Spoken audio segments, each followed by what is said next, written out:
Dude, I went to McDonald's. I got this sick toy. It's Hungry Hungry Hippos. Hungry Hippos is still around? Yeah. That's dope. Like, I like that you're playing both sides because you'll never have anyone to play that with. Well, I can't even play it because all the balls are at the bottom. You should, like, go up to your mom and be like, hey, want to play some Hungry Hippos? It's like the saddest thing ever in my fucking life.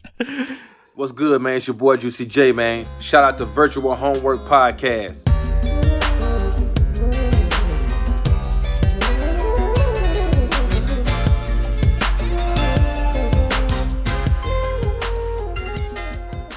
Welcome back to the Virtual Homework Podcast. We are at war. With who? With Russia. Straight up. You heard of the Cold War? What about the virtual war? This is the coldest virtual war there's ever been. Okay, so let me talk about the situation, because we are in the situation room.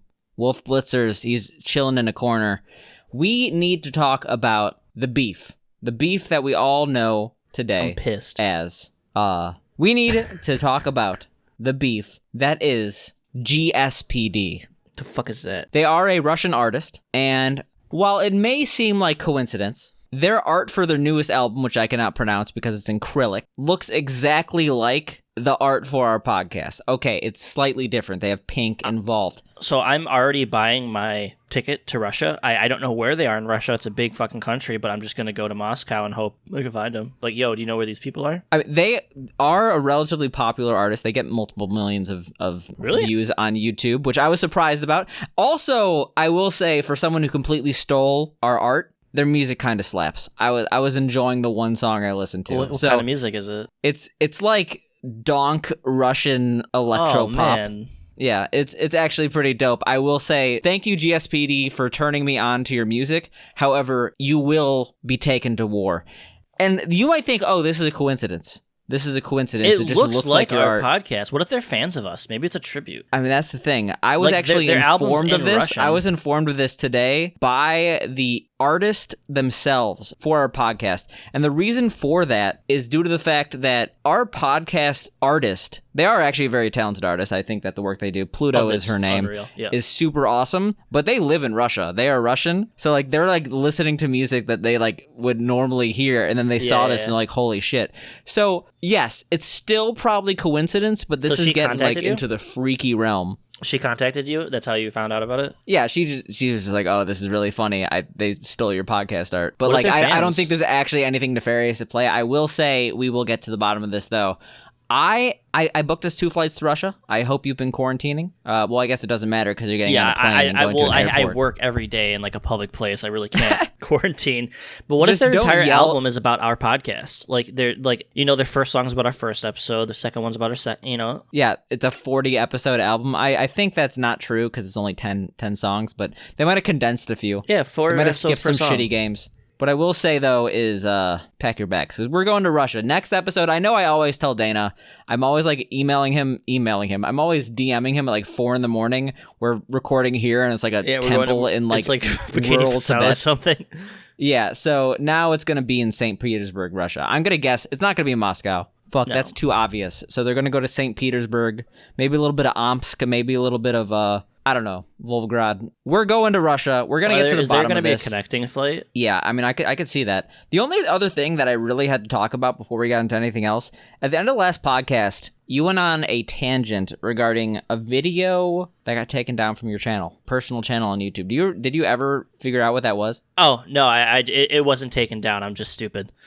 All right, there we go. We got to the bottom of this. 9 times out of 10 when I'm saying something like that, it's because I'm just fucking stupid instead of actually knowing what's going on. 9 times out of 10, just don't trust Dana with literally anything he says. Like Pretty he much. calls games I like bad, and that's not allowed. So Well, you talk shit about Hollow Knight, so, I mean... yeah, opinions. well, speaking of games that are indie and well received, what game did we play this week? Oh my god, did we play a monster of a game? A hellish of a game? We played A fucking hellish of a game. We played Yeah. Hades, okay? We played I Hades. mean, it's a game that didn't it get like Game of the Year at the Game Awards or like some shit like that? Last of Us 2 swept the Game Awards, and I don't know. I haven't played Last of Us 2. I feel like it would be a little bit too AAA for me. I personally think that I understand why this was a contender for Game of the Year. Did you actually know anything about this game going in? Well, I didn't know what it entailed. I just knew you kind of like beat shit up, but I didn't know the scale in which that kind of went on itself and like the specific details of how the physical game and story went. Like I didn't know anything about it. So Okay, yeah, so I knew literally nothing regarding even gameplay. I knew it was a roguelike. Okay, so I knew nothing about the like fine details of the gameplay. I knew it was a roguelike, and I saw the art style before we played it, but I really came into this game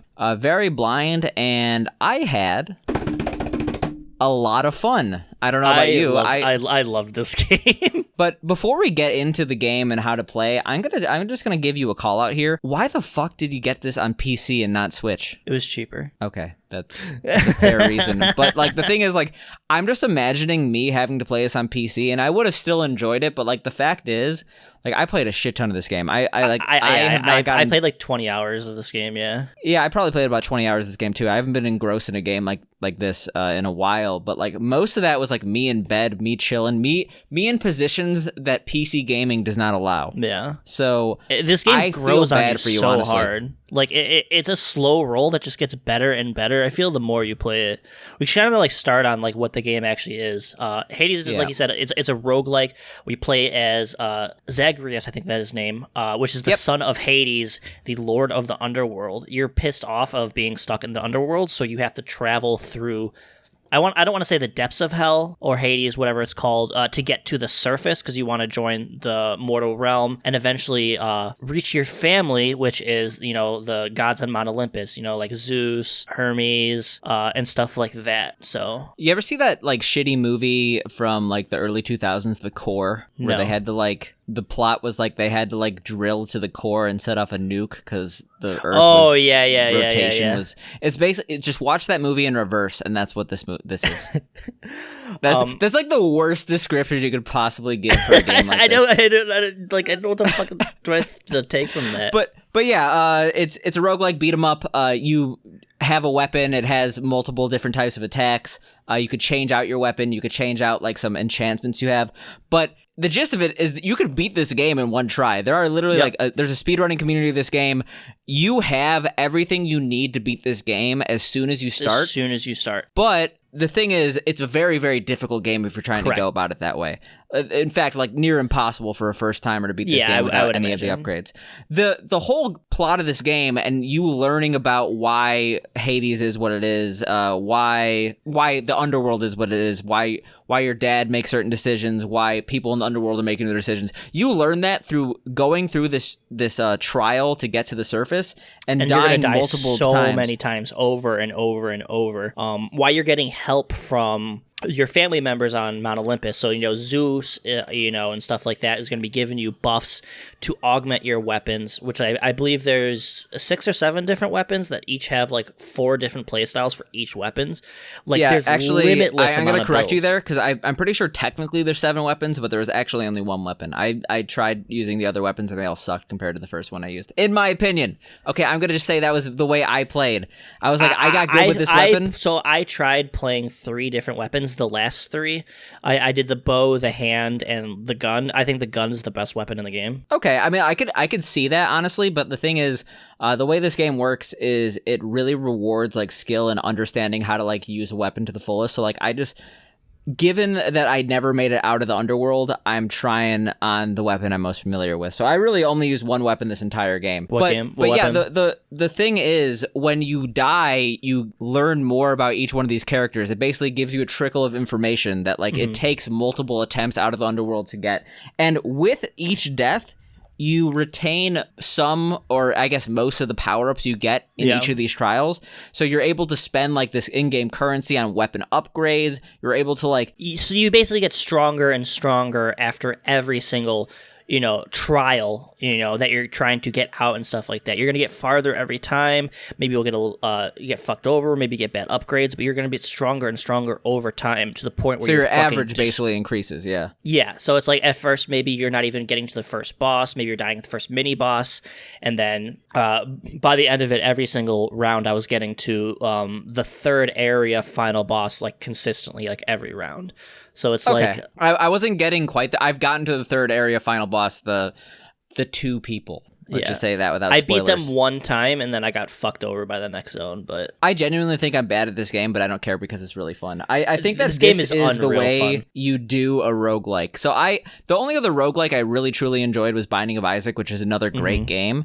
But where I see other roguelikes failing where this game succeeds is that this level of progression, or not level, this method of progression where like you keep stuff from a previous attempt, and like while it doesn't have that much of an impact on your next attempt, you slowly get stronger and stronger over time. So it's just like a real sense of like you being able to physically just get farther. It feels so good. Yeah, but what I'm trying to say, like, exactly, but like there's games like Binding of Isaac where you start every single round with from the zero. Same exact from zero basically. And like if you have knowledge of like the certain types of enemies, et cetera, you will eventually get better.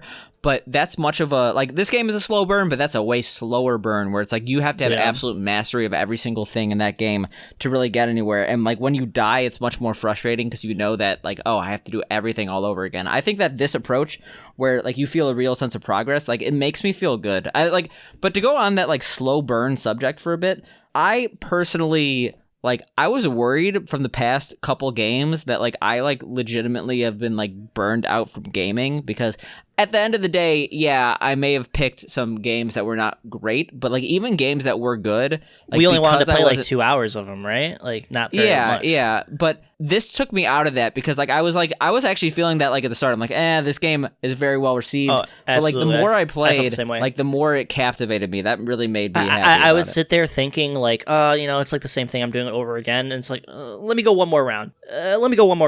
All right, let me go one more round. Like, I'm and getting the problem farther. with that is every single round gets longer and longer. So like you start out with like 5-minute rounds, all of a sudden, I'm going on a 30-minute Hades run. Well, it's crazy. So like how the progression system in the physical trials or whatever they're called go is basically as you're going through the different levels, each room will spawn random enemies, all procedurally generated, and at the end of every room, you'll get an item based on, the completion or whatever.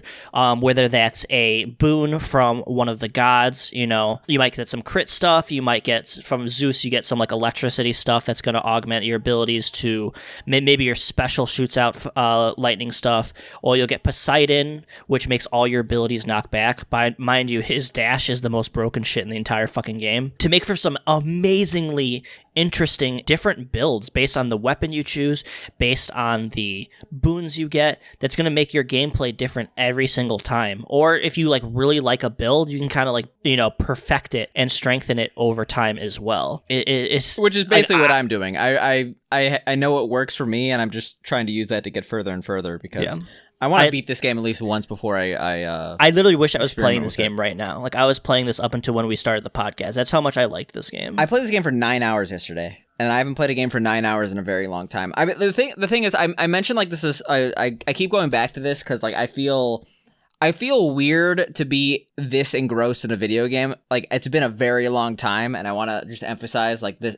I'm like living again in the world of gaming, but it feels good, right? Yeah, no, it definitely feels good. The thing that really pulled me in, I feel like at the beginning it is relatively slow from a gameplay standpoint, but like this game and the art style and the setting and like talking to the characters, there's a level of detail that just like makes you intrigued to continue. First of all, we got to talk about this art style. This art style is very, very, very good. Oh, it's so good.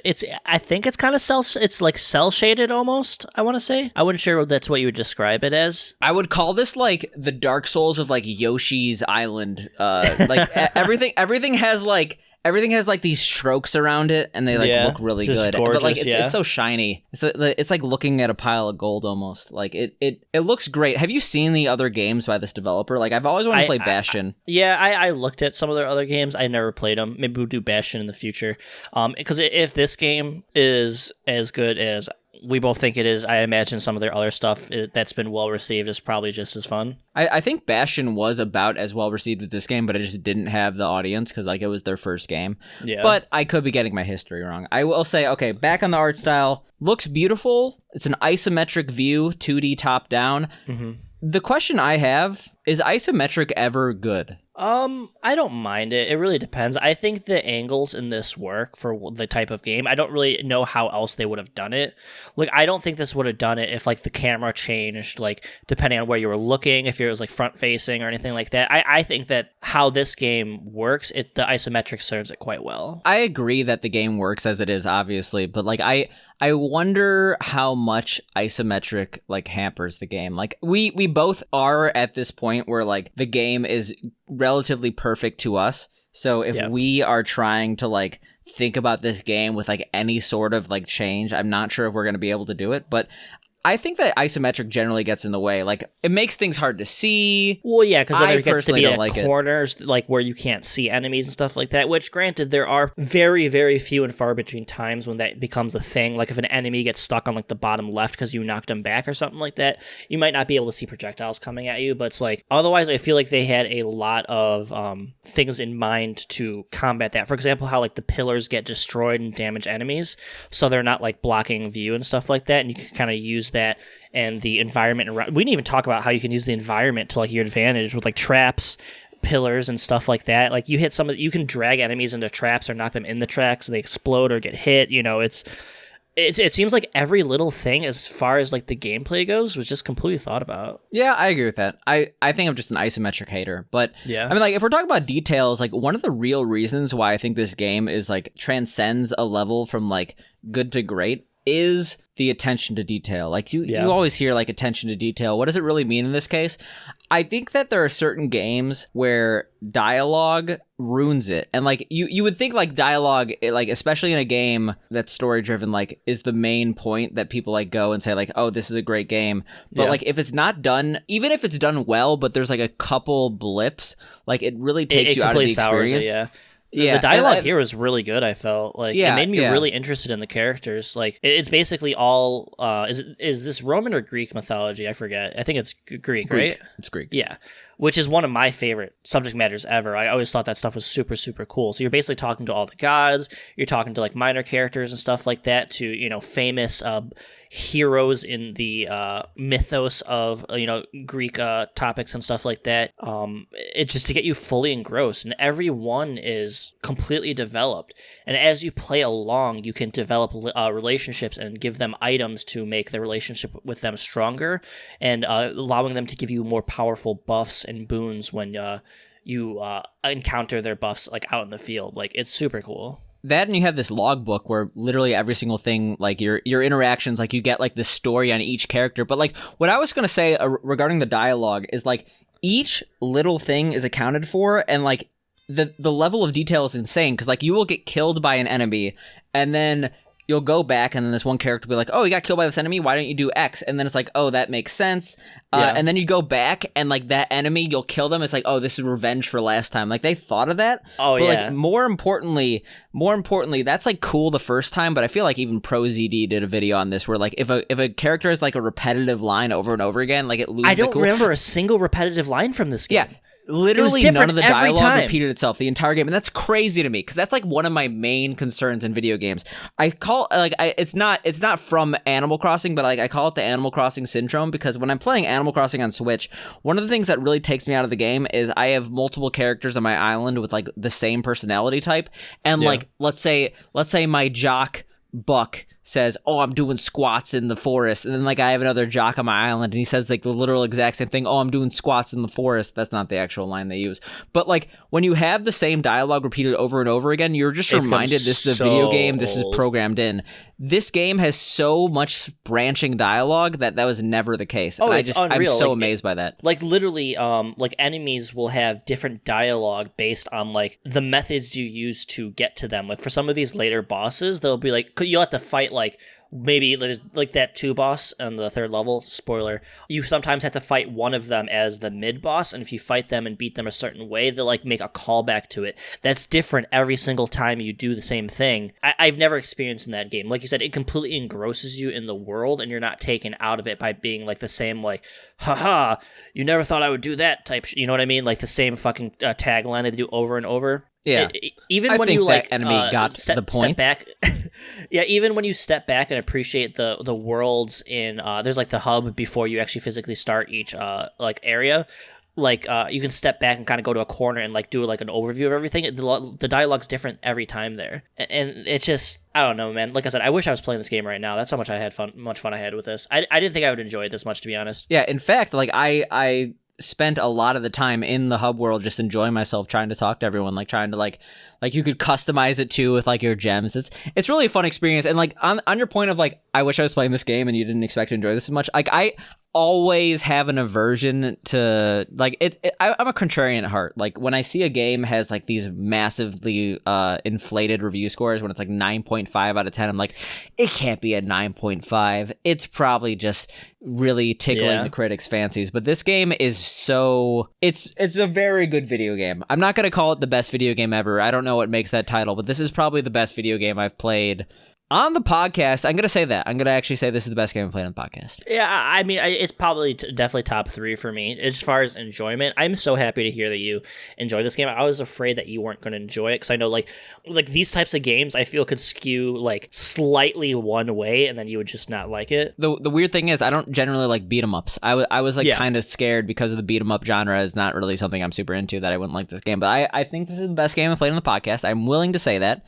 I'm happy, not necessarily because you enjoy the game, but because you finally get to play the game. Because I feel like off podcast, you've been like, oh, we should play Hades. Oh, we should play Hades, like for the past like 4 or 5 years. Yeah, I've been talking about like Hades for a long time. There's a couple other games I've talked about, but like I see myself. You'll see those games later. Hopefully. Hopefully. I see myself like even like this week, I'm probably still gonna play this game more. Like this is like definitely.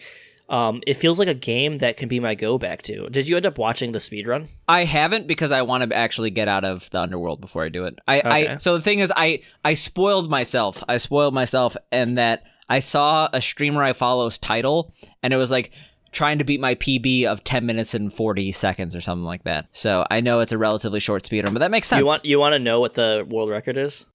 So before you tell me, I'm gonna guess 6:45. It's like almost under 5 minutes. Okay, I'm not surprised. Yeah, because it's not insane. only does like the whole factor of just like absolutely tearing through these rooms, like the reason why it takes me 30 minutes per run is because I go to every single urn and I try to like get the bonus gold and stuff like that. I'm like, I do the same thing. I'm taking my sweet ass time. Like if you're not taking your sweet ass time, you can cut the time in half. But even then, like I experienced like 1 or 2 random glitches. I bet this game is broken. I bet it is. I mean, not to honestly, fault people the don't developers. glitch it. I don't think like in any of the runs, I didn't see like any glitches. Just like straight up like, because like we talked about like the slow roll progression system. Like we are probably like 2% through like the overall like as strong as you can get from this game and stuff like that. Yeah. There are these things called Titan Blood, which you can use to upgrade your weapons, and it's just like I haven't really figured out how to use those actually. Yeah, so you hit a right bumper on any of the weapons, and then you can upgrade them and change. Like each weapon has 4 different play styles, so it's like each weapon has 4 different play styles on top of all the different boons that cause completely different builds. So for example, like boon is what they call build in the game. He's not just like having a stroke mid-podcast. Yeah, boon is like the buffs that like the gods give you or whatever. So for example, the one I used the fist a lot. You know what I'm talking about? You do like your special is like the uppercut. Just because you like fisting doesn't mean you have to talk about it on the podcast. I love it. So like one of the augmented skills is that instead of it just doing an uppercut, it drags enemies into you and hit them twice. Or like another one with the gun is that you'll hit twice really fast or something like that, but you reload slower or something like that. Like it's just like huge build changing things that just make it so much better. Also, there's like an end game damage mechanic that I don't know how to unlock or anything about it. So there's like so much progression in this game. It's like we could probably play this game for about 200 hours to unlock everything. This game has a lot of stuff that's not necessary to beat it. Like, okay. The thing is, this game is like a completionist dream. Like, I know people who play this game, like they've beaten this game multiple times, and it's just like they're keep doing it because even if you've beaten this game, there's this one character that you haven't upgraded your relationship with perfectly yet. You only have you've only given them a couple nectars. Like there's so many different ways to like, and it's just fun to try out builds. Yeah, that's also true. But But the only game I could think of that like is similar to this is Baba Is You. If you remember looking at like I'm not sure if you ever looked at this, but like how long to beat is like,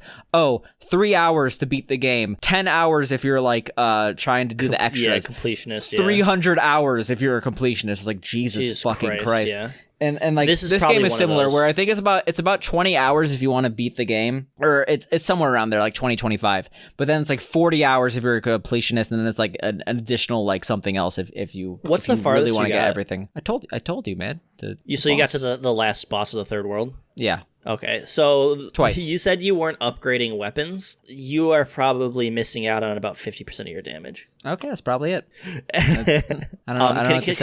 Can I talk about a build that I've been using? All right, sure. So the one I like the most is I use the gun, which its special is it shoots like a grenade off the top of itself into a radius, and then you just, your regular attack is just a gun. By the way, did you use charged shot ever? I never used the charged shot with like the diamond or whatever. Are you saying you never use the B button? Yeah, I like never use it. Oh, I almost entirely use that. Really? Well, there's the thing that shoots out the diamond. Yeah. Oh, I never really used that. Because there's a power up where like if you have a diamond in them, it's just like 70% more damage. Anyway. Oh yeah. I mean that kind of stuff, yeah. But like the build that I use, what it would do is it takes away 30% of my special damage, but it makes it spread out 5 times. No one knows what you're talking about right now. Basically, he's making his power up go boom boom. Yeah, it explodes up super much, and then I make it all electrified, so when it goes, it explodes and does electricity all over everybody, and then I use Poseidon's dash, which when I dash through people, they explode.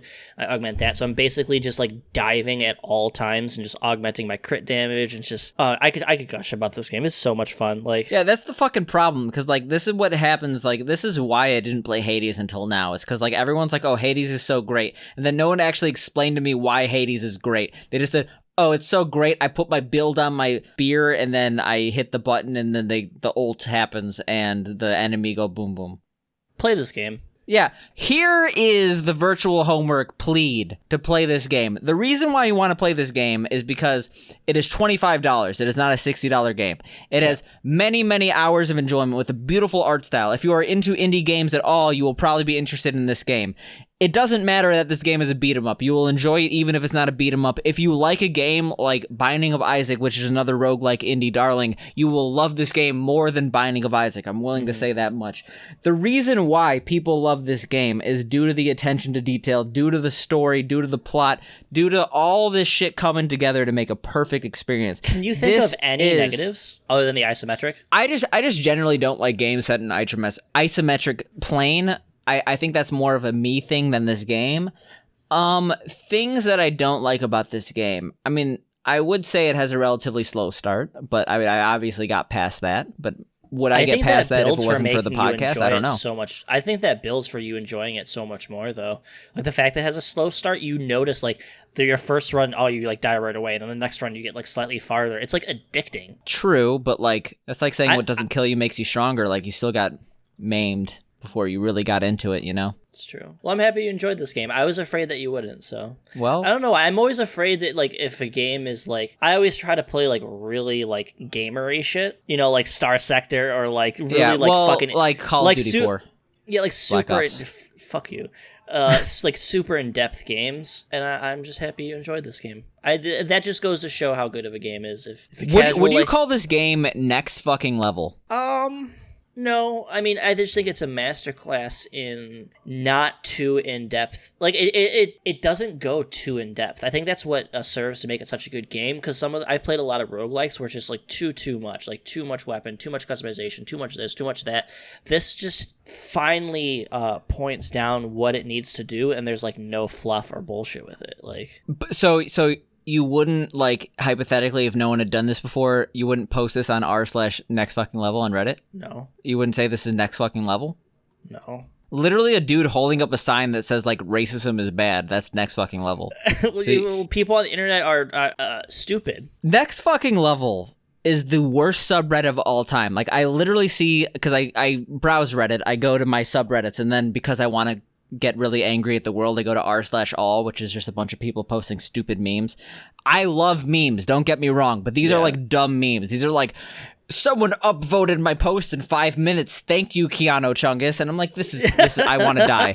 I want to well, fucking like next die. fucking level, it's like a 6-year-old like failing the easiest chart on Guitar Hero, and someone's like, "This is next fucking level. Look how she good got he is." 10%. But no, it's not even that. Like, okay, let's go to r/next fucking level right now, because I have to like I have been so genuinely upset by The thing I remember, there was someone posted, I drew this drawing of Thanos, and I'm like, this is a cool drawing of Thanos. It's not next fucking level. This is just like, it gets like 20K upvotes, right? It's like, my 8-year-old drew this picture of a cat, and it's like, it's an alright cat, but like Jimmy's Cleaners. If you are unemployed and need an outfit cleaned, I will clean it for an interview for free. That's 90,000 upvotes. I mean, like that. That's nice of you, Jimmy. Thank you for cleaning unemployed people's jackets. Next fucking level would be that's not next fucking level. Next fucking level is like some dude grinding a rail on the moon. Like, come on. like breathing underwater, or like, living a stab in the face. It's supposed to be dope shit, not like wholesome memes. Like, that's all I'm saying. I'm just so sick of it. Like, half these posts are drawings. The other stuff is like... Well, the next thing I hate the most is like, oh, no one liked my picture my daughter drew. Maybe Reddit will, and it's like a masterpiece. It's like, all right, like my wife doesn't think she's good at art. Like, look at this, and it's like a masterpiece. Yeah, it's like literally the Mona Lisa. I'm just so upset at next fucking level, and I really needed to get that off my back. The other thing I have to get off my back, really, it's more of an apology than anything. I am a misinformation machine. I keep thinking back whenever like I edit the podcast, I'm like, oh, did I like say what I really needed to say on that subject? And the answer is always no. In fact, like 90% of the time I bring up a subject, I'm like, oh, wow, I didn't really make the point I wanted to make before I brought up the subject. That's different than actually just straight up spewing misinformation. There's this one article that like specifically talked about Joe Rogan and like misinformation coming from podcasts, and I think about it like every day before I go to sleep, as I have a nightmare about all the people I misinformed. But we were talking last podcast about Ninja's chat behavior, not Ninja's chat behavior, Ninja's like stance on parenting, and how like, he's not the one to teach about like racism being good, and like how like he has to not constantly talk, or he doesn't want to have to constantly talk about like racial issues to like acknowledge that he is really like not racist. And like that was a part of it, but that was a significantly smaller part than the main argument of that article. The whole article was talking about Ninja saying he has moderation in his chat, but people were criticizing his chat for like people who are racist not getting banned fast enough, because like people in Twitch chat are terrible people, and like people see a black person and they spam like try hard or something like that. And he was saying like, it's not my job to teach racism, like they will get banned when we see them, but like I am not a racist, and I can't just like constantly be on chat or to be like, you guys need to be better. Like it's up to the parents of these children to like tell them not to spam tryhards in chat when they see like a person of color. I think it'd be a little bit of both. It's like when you have like 100,000 people in your chat, you would have 100 mods. You're not getting every single thing. Like the people in these articles, they're gonna point out like the 2 people that get through. They're not looking at like the 90,000 people that get fucking timed out for being stupid and stuff like that. Yeah. There's definitely 2 parts. One, I think that a Twitch chat to a certain extent is 100% to a certain extent is 100%. Those don't go together, but to a certain extent is definitely up to the streamer. Like I see people with toxic chats, and I see people with non-toxic chats with the same amount of viewers, or people with a toxic chat with 10 times less the viewers than a person with a non-toxic chat. It's about whatever you're able to tolerate, but that goes away when you have as many viewers as Ninja. I feel like that point, like really what can go through can go through. But like, yeah, if your child is like one of these stream monsters spamming racism, like that is probably a failure in parenting. I'll say that much. Well, maybe they time traveled from 2007. Maybe, because we were like talking before the podcast on like this one prank call video regarding a bare naked lady's song lyric, and it was like, damn, the internet was racist. And anyway, Yeah, like, I don't know. It's definitely not a situation where Ninja's entirely to blame for a racist chat, but he probably could do better. I don't fault Ninja. I would He's like to fucking think Ninja. someone at He's his playing... caliber is doing like everything he can to like moderate his chat. Like I imagine, I know a lot of the top end people, they pay their like moderators like a living wage to moderate their chat. Like every human could be better, but like I think it's a much more reasonable to ask him to like moderate his chat than moderate like... We know Ninja's not racist. Oh no, I'm saying he is moderating his chat. It's just people are taking the snippets of like shit that gets through, or maybe someone just takes a screenshot of it and then they get timed out. Like I would like to think like they're actively trying to like censor that shit. They're not just letting everybody spam racist shit. This is like the situation that led to the apocalypse, where like people were like screenshotting like the very rare racist video with like a Coca-Cola ad. Like it's just like, oh, this one racism got through. No, we're on the same page. I'm genuinely trying. If there's one thing that a human being could improve on, I think it is like making their chat better versus like literally not having to constantly disavow racism. I 100% agree that streamers' chat is an extension of themselves a lot of the time, and that you have a lot of leeway in how your chat acts. Like you said earlier, a lot of like the most toxic chats, it's because the streamer is either toxic themselves or allows it to some certain degree. Because like you said, like you can look at like, let's say like I know Trump, the Hearthstone streamer, he doesn't have a very toxic chat, does he? Jesus, why use Trump? I know that Trump does not have a toxic chat. That's just going to confuse people, going to get political. Just say Trump literally... SC or whatever his name is. I forget. I thought you were leading up and going in like, I know Trump and his following is relatively toxic. I mean, an insurrection is one thing. Yeah. Anyway, Donald Trump is a fucking Hearthstone streamer now. Yeah, that would actually really suck amazing. For Trump. It would be amazing for like reasons, but like I'm just like thinking about Trump SC. And how much that would suck for him if all of a sudden the former president started streaming. I think he's banned, so that's not going to happen. Good on Twitch for letting Trump SC have a Twitch streaming like career. Fortnite, or like what if like Trump's son starts like trying to stream? You think like he just get memed on to like he gets like memed on? No, Baron Trump, like the little kid that's like Baron. 13. Oh my God, maybe. I mean, like we don't like. He's probably a gamer. I'm not going to get into the gaming status of Baron Trump, but I mean, if we're talking about like important streamers. Have you seen that partnered streamers have like gone into like their ivory tower like a little bit? I mean, it's from what I understand, they don't get ads anymore. Which that's pretty much it. It's kind of nice, but no, it's 100% nice, and I don't think it's a problem being a perk on Twitch. But like, I think that the way they went about this is so dumb because sure, like you are going to treat the partners on your platform better than the non-partners. That's Absolutely. Just how it is. But they forget how small of an audience partners is, and like they're announcing this like this is a massive feature. Like I know one of the Twitch one of the main Twitch devs was tweeting like, oh, partners no longer have ads when they're on Twitch. And like, first of all, like half the people misinterpreted this as like, oh, if you're watching a partner streamer, I no longer see ads. Amazing. And then they had to clarify, no, if you're a partnered streamer and you're watching Twitch, then you just like no longer see ads. 0.001 of people like on Twitch that this affects. Like, but like they could have just sent out an email to they really should have. They shouldn't and have just put like a media. Minor tweet. Like they didn't need to make like a whole rollout thing. Like, look at this awesome feature. It's like no. What I think should have happened was that because like this was already tweeted out by like Slasher anyway. It should have been emailed to partners. Hey, it's like, hey, this is a new perk.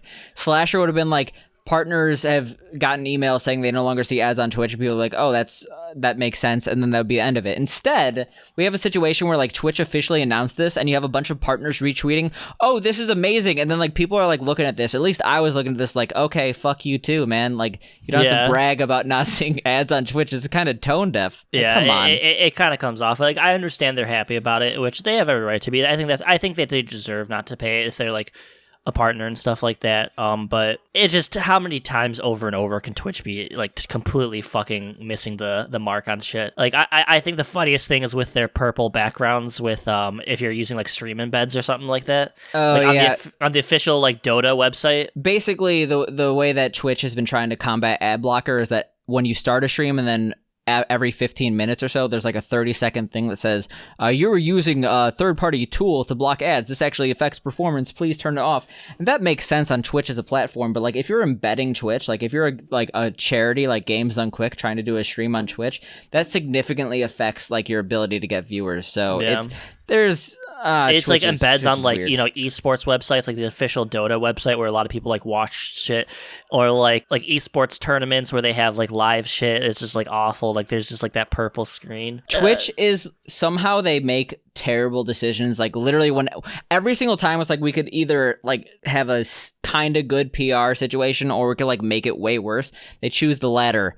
Like I don't really get it. I mean, if we're going to talk about streamers even still, like, did you see the Leffen drama? I think you did. I don't even think it's fucking drama. I think it's completely not reasonable. Like, so basically, this is another situation, kind of like the Ninja situation, where so basically, what happened is Leffen, he's a fucking Super Smash Bros. God. If you're in the community, if you know anything about it, you know who he is. Basically, he's charging $350 for lessons. It's kind of unclear of how long that time frame is. But people are like completely freaking out on him, saying like, "Oh, I can't believe you're charging so much for lessons." It's like, my mentality is he's a fucking professional. How much do you think like Serena Williams or like any like professional sports person is going to charge for like an hour of their time, like thousands of dollars? So I read that it was $350 a session, and a session was just a session. Like it wasn't like an hour. It was just like what per pop.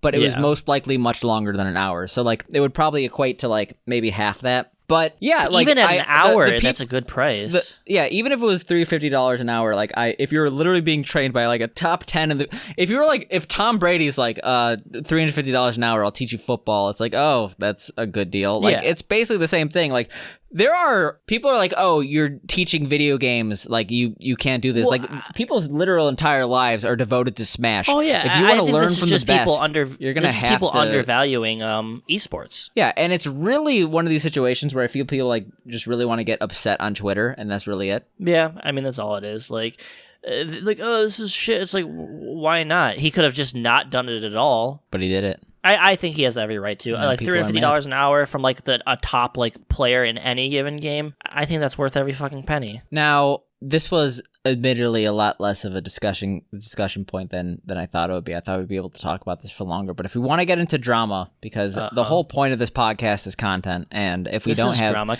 things to be upset about, then there's really no point to talking at all.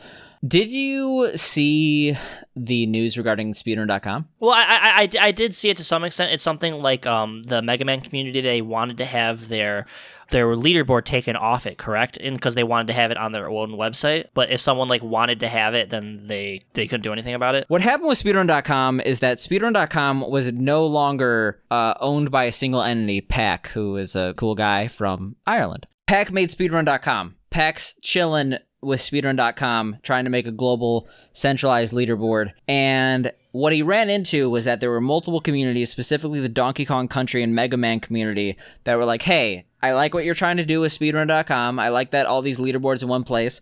But we have had our own established leaderboards on our own separate places. Donkey Kong Country had a wiki where they had their leaderboards, and Mega Man has their own website where they have their leaderboards. We don't want to use speedrun.com because we have so much history and so much functionality on these websites. So can you not have Mega Man and Donkey Kong Country leaderboards? These are separate communities. And Pac was like, sure. And so each one of these separate communities, instead of really having a board, they link to their own separate communities. If you search Mega Man, it's like Mega Man leaderboards are on this website. Go here. And then it would redirect to the Mega Man. But now, like, anyone can have them on those websites now, and they won't remove them, right? Yeah. So eventually, Donkey Kong Country, because of the popularity of Speedrun.com, and I think the waning popularity of the Donkey Kong Country boards, they decided to merge and put their runs on Speedrun.com. But Mega Man was still holding true. Flashback to a couple months ago, speedrun.com was bought by a gaming company that I think they own some League website or Dota website. They own some esports related content, so it makes sense that they bought speedrun.com for an undisclosed sum. Pac is probably vacationing in the Bahamas right now. I mean, he's an international traveler. I mean, like, he deserves it.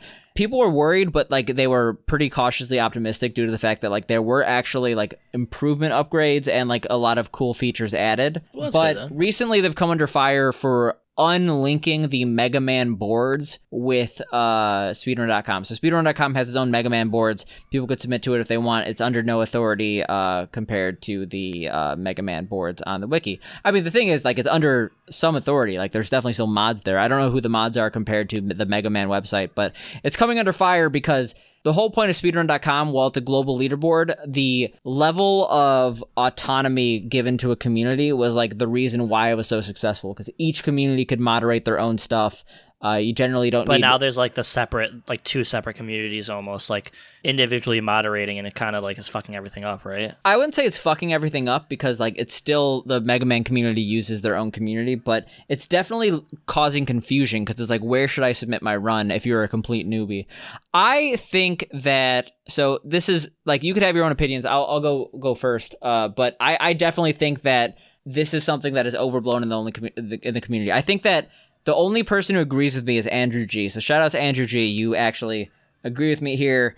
The community has a right to be upset that speedrun.com is like really causing confusion and fracture in the Mega Man community, but I think speedrun.com is 100% in the right.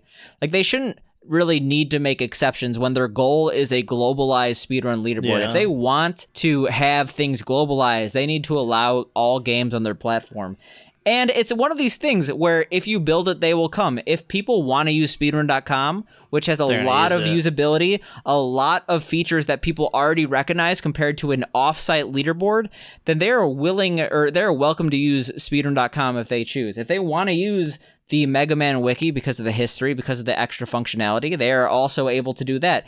It's really up to the community to decide whether or not they want to be on speedrun.com, because speedrun.com does not have to cater to them. Speedrun.com is its own thing. Like, what come on. What it sounds like to me is, and this is coming from someone that completely separated from the whole matter, it sounds like the people that were handling the wiki are just pissed off they're not in power anymore about it. The thing is, I wouldn't say that much, because the people who were in power on the wiki could 100% be transferred to moderators on the speedrun.com board. Sure, it's a little less power. Would they be, though? No, they wouldn't 100% be, but like I think that given the community, like the people who are in charge of the board would be facing a massive they would be because the community ultimately decides the say in the moderators. If the moderators would refuse to add certain people, they would get the site admins involved, and the site admins would probably side on the side of the moderators, et cetera, et cetera. So you're saying if these people from the wiki came to the admins of speedrun.com and said, hey, you need to make every single one of us admins because we already have an outside leaderboard, they would cave into that? I think they would in most circumstances. Like if I don't think so. No, I 100% think so, because I think that like there's been many situations where the leaderboards have not been properly maintained, or like have been maintained by people who are not like super into the community, and like the site admins on speedrun.com in the past have like added well-known moderators in the community to the speedrun.com leaderboards. But let me ask you, was that before the ownership was changed or after?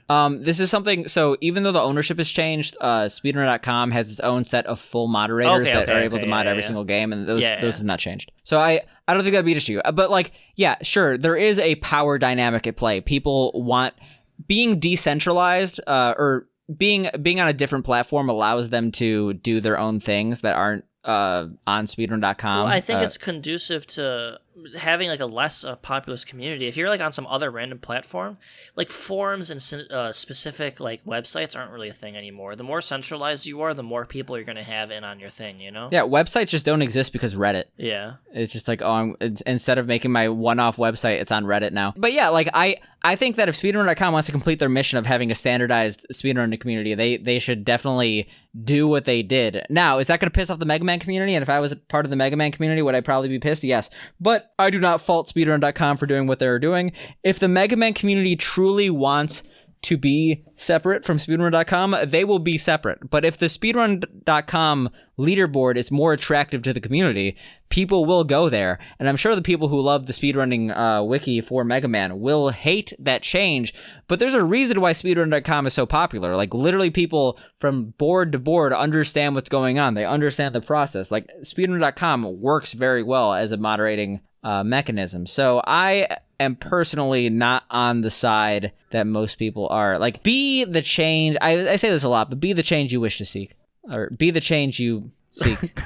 And we're just gonna keep going. Okay, we got a lot of topics tonight, and we're gonna get through all of them. Okay. We're not skipping shit. I think we've covered the speedrun.com drama a little bit. I think we both understand what's going on there. But let's get a little bit less drama. Let's get some positive news. Something that's kind of more in my realm of the internet. Literally none of this news I think is positive. What do you mean? I'm looking at every single thing we have on this list. Shut the fuck up. Okay, there's one thing. Okay, never mind. I found it. I figured it out.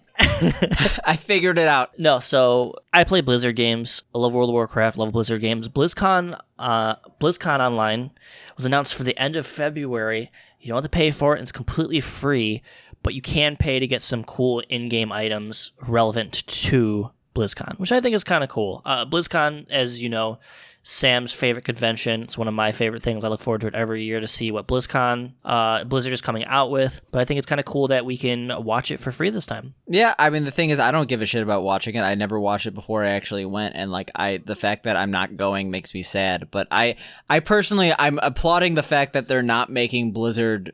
So the thing is, they had the event, and then for some reason they were able to get away with charging $30 to watch a virtual convention to see all the news. Fucked. The BlizzCon virtual ticket. I'm happy they're making it free this year. I bet they're happy that they're probably saving a decent amount of money. They're probably losing a bunch of money on contracts that were unfulfilled because of COVID. But yeah, BlizzCon Online coming February 26th, I think. There is some in-game stuff you could buy. I think that most people aren't buying them because they're multi-game packages.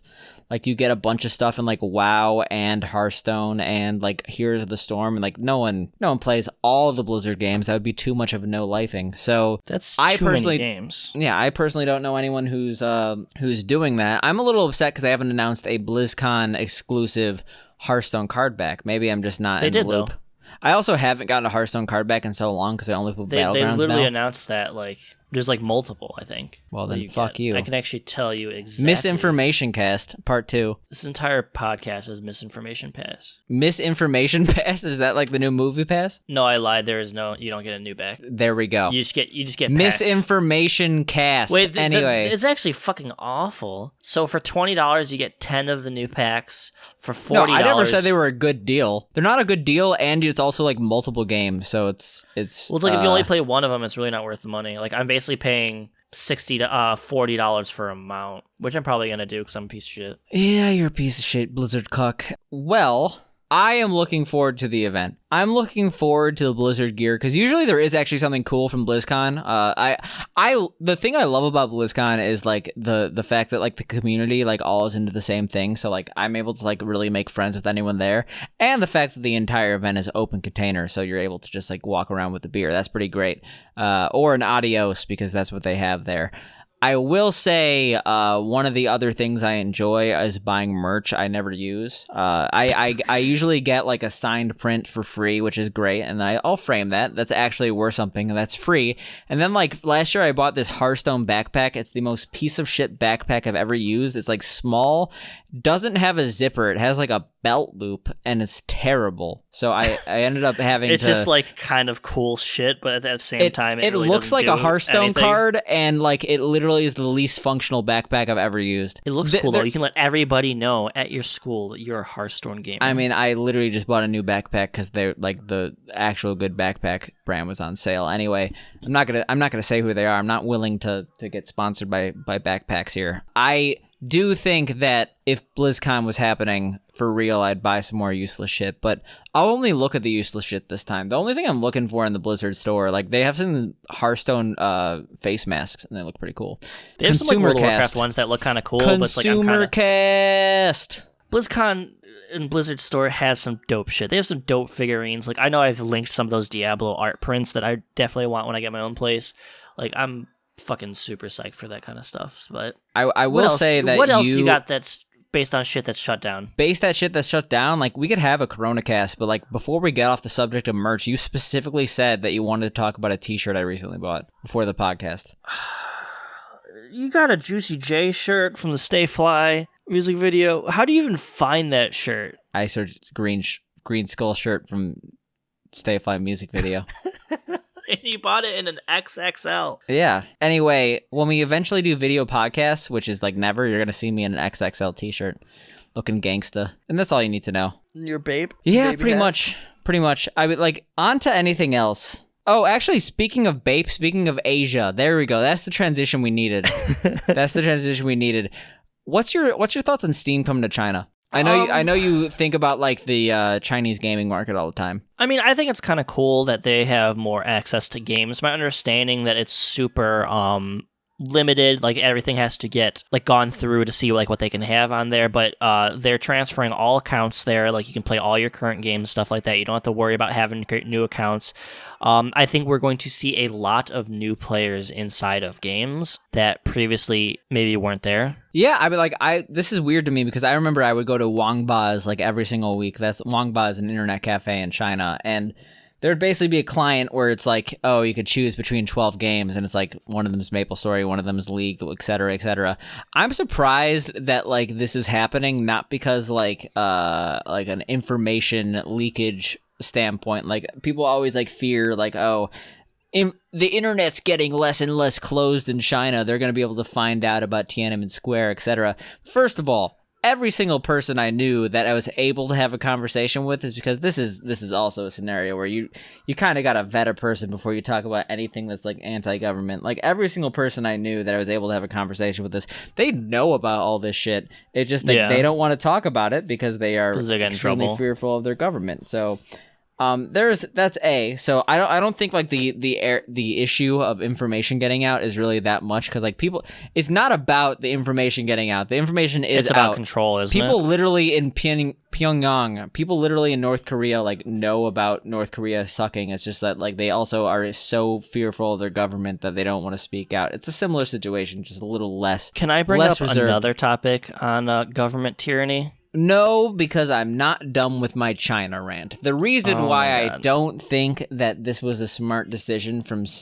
China's aspect is that like they have such a control on their own economy that I'm very surprised they're letting this happen. Riot already has a massive stake in the Chinese gaming space, and the fact of the matter is like China loves to basically take something that's great in the US or Western or countries and make their own. So you see this happening with live stream services. You see this happening with YouTube, or literally even like Twitter, games etc. And like mobile games and stuff like that. Yeah, mobile games, etc. So I'm surprised they're letting in a competitor because it just doesn't make sense from a financial standpoint. I mean, it makes sense from a freedom standpoint.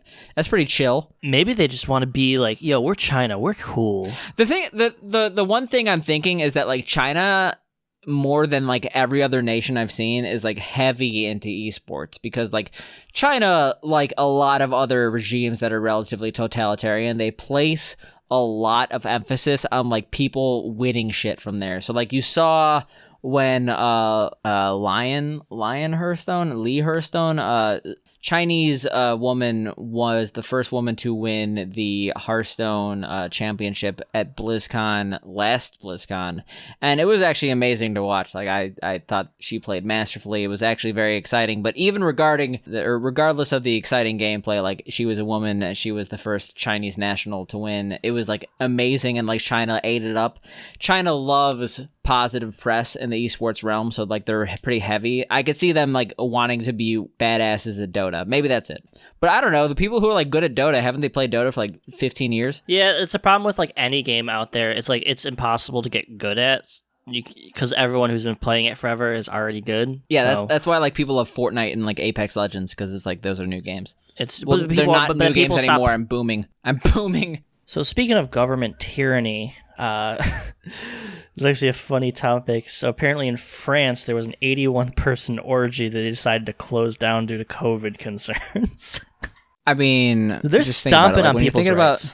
Stomping on people's rights. I mean, when you think about social distancing and think about what that means, 6 feet. This is social insertion. It was 6 feet is not like literally like. This is more than 6 feet. This is like we're not. It's not about. There's feet 80. In there's people. Actually what's 81 times 2? That's how many feet are there. Okay. Well, anyway, I feel like this is not even that big of a story because like you hear this happen like time after time. Well, there was this like massive like political scandal in Poland where like one of the people high up was like caught trying to run away from like a 21-person gay orgy. I mean, that's a little different because like, there's the whole social distancing.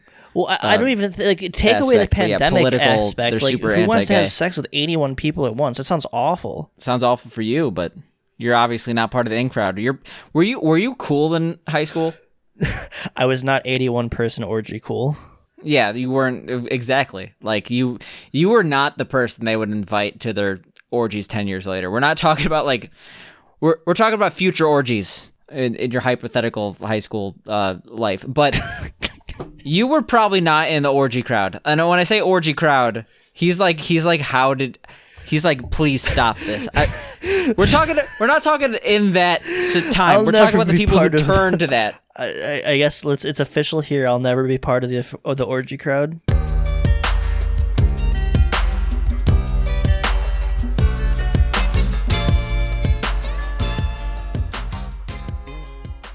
Hey, buddy. Yo, is that a fucking good episode or what? Thank you for listening to the podcast. If you did like it. All right, here's what you're going to do. 5 stars Apple Podcast. Subscribe on SoundCloud. Go to Spotify, get all your friends, and make them subscribe. Gunpoint. Basically, whatever you can do to make this podcast successful, we don't care what it is. We don't care what the means are. Thanks, gamers. What he said, but slightly less aggressive and more loving.